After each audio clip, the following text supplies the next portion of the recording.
MLAs की अयोग्यता मामले में आज उद्धव ठाकरे को बड़ा झटका लगा है और शिंदे गुट को बड़ी जीत हासिल हुई है। स्पीकर नार्वेकर ने अपने फैसले में कहा कि शिंदे समेत सभी विधायकों की सदस्यता को सही बताया और कहा कि असली शिवसेना शिंदे गुट ही है। उद्धव ठाकरे को एकनाथ शिंदे को हटाने का अधिकार नहीं था।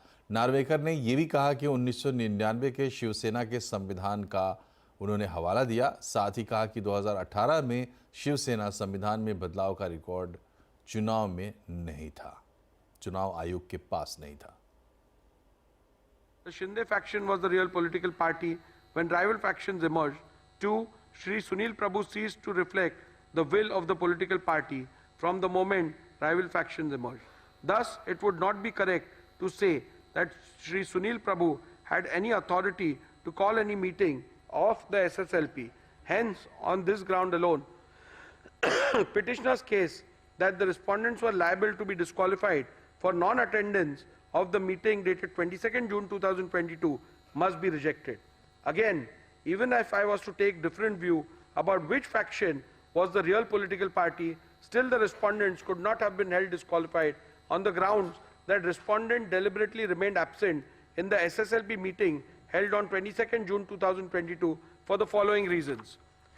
I am unable to accept the petitioner's submission that non-attendance of the SSLP meeting would make the respondents liable to be disqualified under paragraph 2, 1A of the 10th schedule.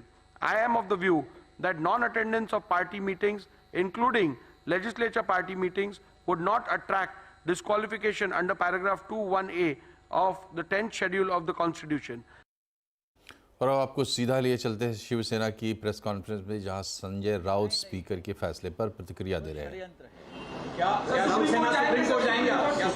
देखिए, हम सुप्रीम कोर्ट जरूर जाएंगे। हम न्यायालय में हमारी लड़ाई जारी रहेगी।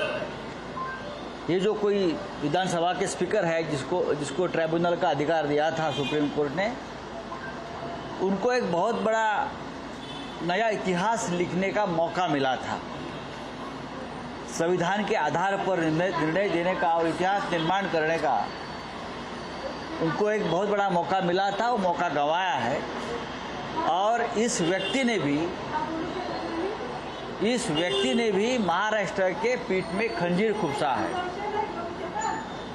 इस व्यक्ति ने जो संविधान पीठ पर बैठे हैं और निर्णय दिया है, उस व्यक्ति ने भी महाराष्ट्र के पीठ में खंजीर खुपसा है और इतिहास उनको याद रखेगा कि जिसने भी ये निर्णय दिया है और जो आज इस निर्णय के बाद तालियां पीट रही है या पटाखे बजा रहे हैं, वो सब महाराष्ट्र के गद्दार और बेईमान है और उनकी स्थिति मुसोलिनी जैसी होगी। मुसोलिनी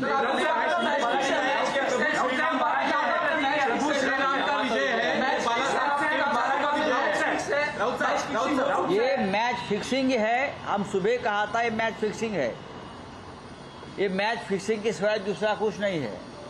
प्रभु श्री राम का नाम लेने का ये लोगों का अधिकार नहीं है।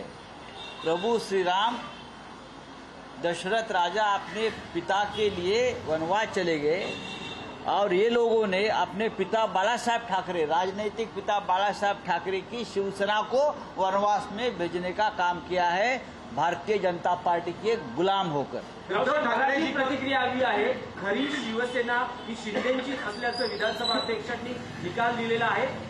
भरत गोगावले हेच वीट मान्य केलेले आहे। बघा, विधानसभा अध्यक्ष यांना काय अधिकार आहे निर्णय देण्याचा? 65 वर्षापूर्वी 60 वर्षापूर्वी ज्या शिवसेनेची स्थापना बाळासाहेब ठाकरेंनी केली, त्या शिवसेनेची मालकी भारतीय जनता पक्षाने नेमलेले एक व्यक्ती करणार का? निर्णय घेणार का? ज्या विधानसभा अध्यक्षांना बरं का त्यांची नेमणूक दिल्ली करते, दिल्लीच्या मेहरबानीवर त्या खुर्चीवर बसतात, दिल्लीचे आदेश पाळतात, ते शिवसेनेचा भविष्य काय ठरवणार? बाळासाहेब ठाकरेंची शिवसेना अशा प्रकारे तुम्हाला दुसऱ्या चोर मंडळाच्या हातात सोपवण्याचा अधिकार कोणी दिला? जनता ठरवेल आता काय ते।